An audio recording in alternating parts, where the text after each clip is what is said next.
এই যে নব্য মুসলমান দাবিদার আহলে হাদিস বন্ধুরা, এরা হলো ছাড়াছাড়ির শিকার।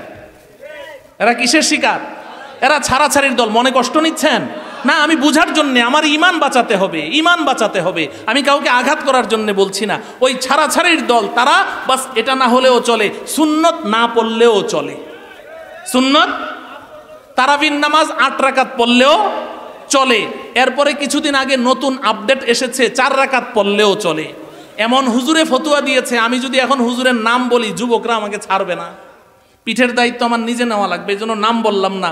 বলে 4 রাকাত পড়লেও চলে, অপেক্ষায় থাকেন, কিছুদিন পরে আপডেট আসবে, না পড়লেও চলে। এই ছাড়াছাড়ির দল। এটা কি ছাড়াছাড়ির দল? কয় যে মেয়েদের পর্দা করতে চেহারা না ঢাকলেও চলে, বলে কি বলে না? এই এদের নাম আমি দিয়েছি অল রাইট গ্রুপ। কি নাম? All right group. সব ঠিক আছে। অল রাইট গ্রুপ মানে কি? সব ঠিক আছে। এমনকি তারা বলে যে কোনো স্বামী যদি তার স্ত্রীকে 3 তালাক দেয়, তাইলে 3 তালাক হয় না, 1 তালাক হয়। ফতুয়া দেয় কি দেয় না?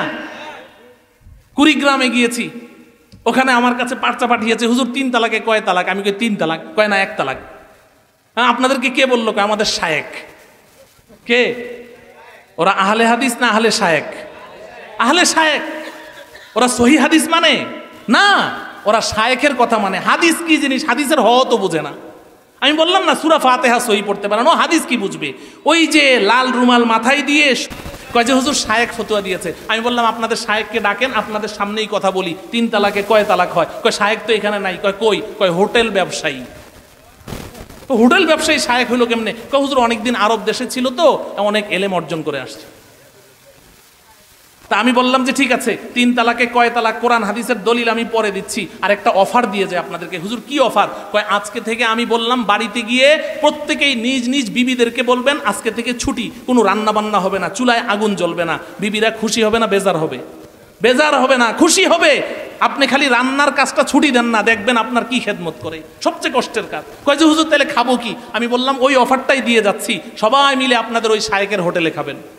হুজুর হোটেলে খাইতে তো অনেক পয়সা লাগে। আমি বললাম যে না, মোটেও পয়সা বেশি লাগবে না, ঘরের খরচের চেয়ে অর্ধেক লাগবে। কয় হুজুর সেটা কেমনে? আমি বললাম যে খাবেন হইল 2 প্লেট, বউয়ের জন্য 1 প্লেট আনবেন। কয় প্লেট হইল? তো 3 প্লেট খানা নিবেন, 1 প্লেটের বিল দিবেন। যদি কয় কি ব্যাপার খাইরা 3 প্লেট বিল 1 প্লেট, বলবা যে 3 তালাকে যদি 1 তালাক হয় তো 3 প্লেটে 1 প্লেটেরই বিল হয়।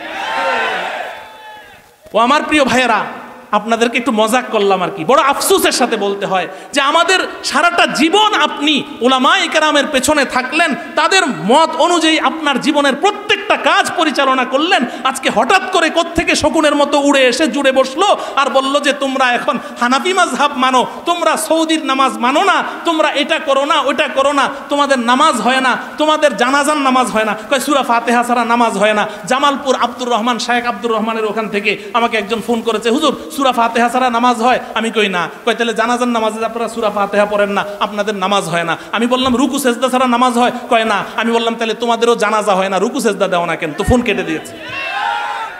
এখন ফোন আর কেটে দিল, আর করে না ফোন। এখন ফোন দিলে আবার ধরেও না। কথা বুঝে আসছে? এই ধোঁকাবাজদের পেছনে পড়বেন। এটা হলো ছাড়াছাড়ির জামাত। তাইলে বাড়াবাড়ির দলেও যাওয়া যাবে না, ছাড়াছাড়ির দলেও যাওয়া যাবে না। এখন বলবেন যে হুজুর মধ্যম পন্থা অবলম্বনকারী উম্মতে ওয়াসাত, এদেরকে চিনব কিভাবে? এদেরকে চিনবেন এক কথায়, বর্তমান দুনিয়াতে সবচেয়ে বড় আলেম শাইখুল ইসলাম আল্লামা তাকি উসমানী দামাত বারাকাতুহুম, আরব বিশ্ব যাকে বড় আলেমের স্বীকৃতি দিয়েছেন, তার একটা কথা বলেই আমি আলোচনা শেষ করছি। তিনি বলেন, मैं पहले तकलीदन कहता था, अब पूरी दुनिया सफर करने के बाद बसीरत के साथ कहता हूँ, उलमाए देवबंद ही हक पर है। শাইখুল ইসলাম আল্লামা তাকি উসমানী বলেন যে আমি আগে বড়দের কাছে শুনে শুনে বলতাম, না বুঝেই বলতাম। এখন সারা বিশ্ব ভ্রমণ করার পরে এখন বুঝে শুনে গোটা পৃথিবীবাসীকে আমি বলছি, এই দুনিয়ার মানুষ, বর্তমান দুনিয়াতে উম্মতে ওয়াসাত, সত্যের পথের পথিক, হক জামাত হচ্ছে উলামায়ে দেওবন্দ। এই উলামায়ে দেওবন্দের সাথে থাকবো তো ইনশাআল্লাহ? মৃত্যু পর্যন্ত উলামায়ে দেওবন্দের সাথে থাকবো তো ইনশাআল্লাহ? কে কোন দিক দিয়া বিশ্ব আমির দাবি করলো আর কে কোন দিক দিয়া কি দাবি করলো, এদের পিছনে ছুটবো না তো ইনশাআল্লাহ? উলামায়ে দেওবন্দ যাকে হক বলবে আমরা তাকে হক বলবো, উলামায়ে দেওবন্দ যাকে বাতিল বলবে আমরা তাকে বাতিল বলবো। এর ব্যতিক্রম কিছু করব না, তাহলে কিন্তু ওই 72 দলে গিয়ে পড়তে হবে।